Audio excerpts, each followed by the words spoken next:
আশ্রমে পাঠিয়ে দিই তাহলে তো মার প্রতি আমার ভালোবাসা রইল না।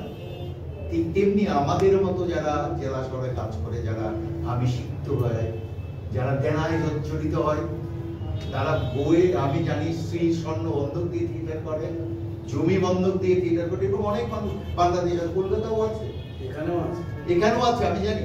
তো তাদের জন্য বিশ্বনাট্য দিবস কি আনন্দ বা কি বয়ে নিয়ে আসে আমি জানি না।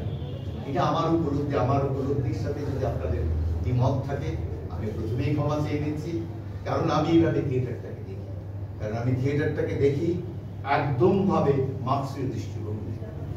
পলিটিক্যাল লাইফ না হলে থিয়েটার, তাহলে থিয়েটার বেঁচে থাকবে না। সব সময় ক্রান্তিকালের ভেতর দিয়ে থিয়েটার বেড়ে উঠেছে, আমরা একটা ক্রান্তিকালের ভেতর দিয়ে যাচ্ছি। আমি এই প্রসঙ্গে বলবো না, কারণ আমি এই মুহূর্তে এগুলো বলা এখানে উচিত নয়। আমি 9 মাস থিয়েটার করতে পারছি না, আমার বুকের ভিতরে যে যন্ত্রণা, যে দাস করতে পারছি না। হ্যাঁ, এই দাহর ভিতর দিয়ে নতুন কোনো সৃষ্টি হয়তো হবে, সেটি সময় বলে দেবে। কলকাতারও তো থিয়েটারও কিন্তু তাই হয়েছে, পৃথিবীর সমস্ত থিয়েটার হয়েছে কিন্তু এই প্রতিবন্ধকতার ভিতর দিয়ে। কিউবাতে মানুষ যখন লড়াই করছিল, ওরা ব্যান্ডেজ করতে পারছে না, ব্যান্ডেজের উপর বেস করে ওরা থিয়েটার করছে।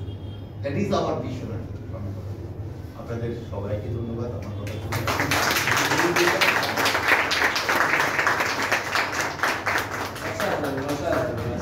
বিশ্বনাট্য দিবস নিয়ে অসাধারণ দুজনে বক্তব্য রাখলেন এবং অসাধারণ কিছু পুরনো কথা, বাংলাদেশের কথা মনে পড়ে গেল এই ITI এর কথা দিয়ে আর কি।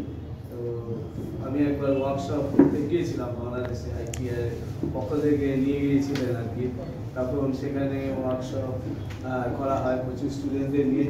তারপর ওই স্যারের বাড়ি মোহাম্মদ মুর্শিদের বাড়িতে গিয়েছিলাম, সেখানে থেকে খাওয়া দাওয়া করেছিলাম, সেখানে অনেক কাজও হয়েছে এবং সবচেয়ে বড় কথা ওখানে পড়ানো ছিল আর কি। জাহাঙ্গীরনগর ইউনিভার্সিটিতেও ওয়ার্কশপ করেছিলাম, সেই সময় স্যার ছিলেন মানে সেলিম আলদিন ছিলেন। তো বললো যে আমার কাজ দেখে খুবই পছন্দ হয়েছে, ভালো লেগেছে, তখন আমার বাড়িতে চলে যেত। সেলিম আলদিন বাড়িতে নিয়ে গেল, নিয়ে যাওয়ার পর একটা ঘর খুলে দিল, বললো যে এখানে রবীন্দ্রনাথের সব বই আমার পড়া হয়ে গেছে, তোমার যে কটা মন চায় তুমি নিয়ে চলে যাও। আমি ওর মুখের দিকে তাকিয়ে রইলাম, তাকিয়ে থেকে বললাম যে আমি তো ওই লাইনটাই এখনো বুঝতে পারিনি, জল পড়ে পাতা নড়ে, এটার মানেটা কি এখনো আমি খুঁজে বের করতে পারিনি, কিন্তু আর এত বই পড়বো এটা তো অনেক দূরের কথা। তার ভালো থাকুন আপনি। এই জল পড়ে পাতা নড়ে এই তথ্যটা বার করি আগে, তারপরে রবীন্দ্রনাথের বইগুলো বেশি করে পড়া যাবে। ধন্যবাদ। এখনই আমাদের নাটক শুরু হবে,